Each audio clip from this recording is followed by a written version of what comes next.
Final Stop Brazil. Book 2, chapter 26. Christmas and Freedom. Big question mark. Another bondage went to Butantan in the semi-open prison, but unfortunately, once again, I wasn't included. Yet. But at least something was moving. A few weeks previously, all transfers were imposed to stop due to overcrowding. I already saw all my hopes for Christmas and freedom and Exalta Samba life dwindle. But Donna Marinalva was going, and thus her individual self free. Elena told me this one afternoon and recommended I should take care of this. Additionally, she also informed me that Archie and Rosalie had been talking to the guards, asking to move me out of that cell. Now it became clear to me why the guards had asked me some extraordinarily strange questions after lunch. If I had health problems, I wanted to know the reason for that question, and was asked further the question whether I was sure that I didn't have gonorrhea. First my jaw fell open, and the next thing I started to laugh out loud. How am I probably should be getting gonorrhea inside here? Did these crazy people out of my cell tell you this? I wanted to have confirmed what I already knew. Why don't you go and ask in Saúde? I have been often enough examined.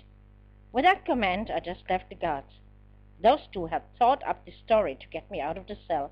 Well, actually, I didn't want to be moving in the supposedly remaining 2 or 3 weeks anymore. I had to endure yet, but apparently it was necessary. The small single cell was highly desired by others. Ivana also wanted it, and so we agreed that she would have it because, as a HIV infected, she was more than entitled for it, and I would take her place in the large CO double cell.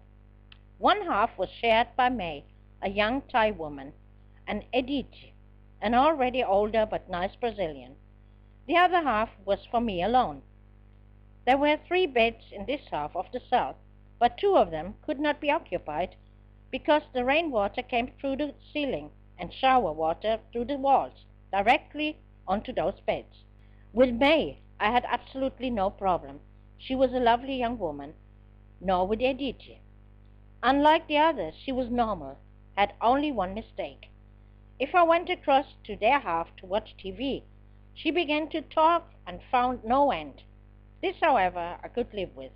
It was far better than the other 2 loonies, and I found in my half the necessary peace, and the time to write to Michael again.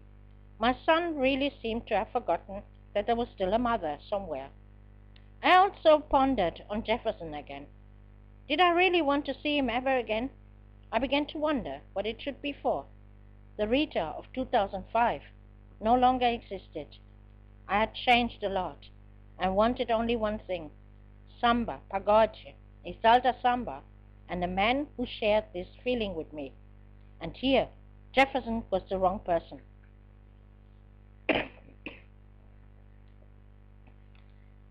And another black day for me. Wesley brought me a lot of documents for inspection. Where's my radio? I asked first.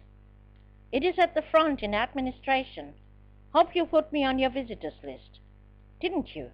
Otherwise, I'm not allowed leaving it here for you. I hadn't, of course, despite the instruction of Julia, because I could not really imagine having to put the name of my lawyer on the visitors list so he would be permitted to bring me something. When I overflew the documents, I couldn't believe my eyes. It was, amongst other papers, the preparation of the application for semi-aberto, with reasons and the affidavit of Julia that I was living with her, and she took full guarantee for me. I thought you had presented this to the judge already. This means that I have to wait another 1 or 2 months, or what? Christmas I can surely forget. I was deeply disappointed by Wesley, what he saw, of course. Apologetically, he explained that the affidavit of Julia had been that long at court, and he had received the documents only on the last Thursday. It will still work out. There's still time. He tried to make me believe. Great. At best, I will spend Christmas in the Estasio of Butanta, I said, deeply disappointed. At least I want my radio. Have you bought the headphones? He hadn't, of course, but wanted to bring them next time. This time it was Wesley whose neck I could have strangled. Without appointment, I marched straight into the office of the Asistencia Social to ask what I had to do to receive the radio, brought by my lawyer. She didn't know it. I was sent to the Directora Disciplina, Wesley in tow, who asked her himself, but the lady was very bitchy. Because I was only entitled to have 2 visitors and already had Fatima's and Josima's name on it, but since Fatima could not visit me, I asked her to replace name with Wesley. You cannot remove people from your list as you wish, just because your lawyer once brings you something. Next week you want to exchange it again, or what? The visitor list is not the request show. I had to listen to her. Well, I had not thought up these stupid rules. I was so pissed that I had no words for the moment. Wesley grumbled to me, clear that and let me know how I can send you the radio. So I filled out a new visitor list with an explanation why I did this and gave it to the guards at the front. Nevertheless, I felt like crying for the rest of the day at the thought of spending Christmas still in the shithole, having to endure the stupid faces here. At work, I was for no one to be spoken to.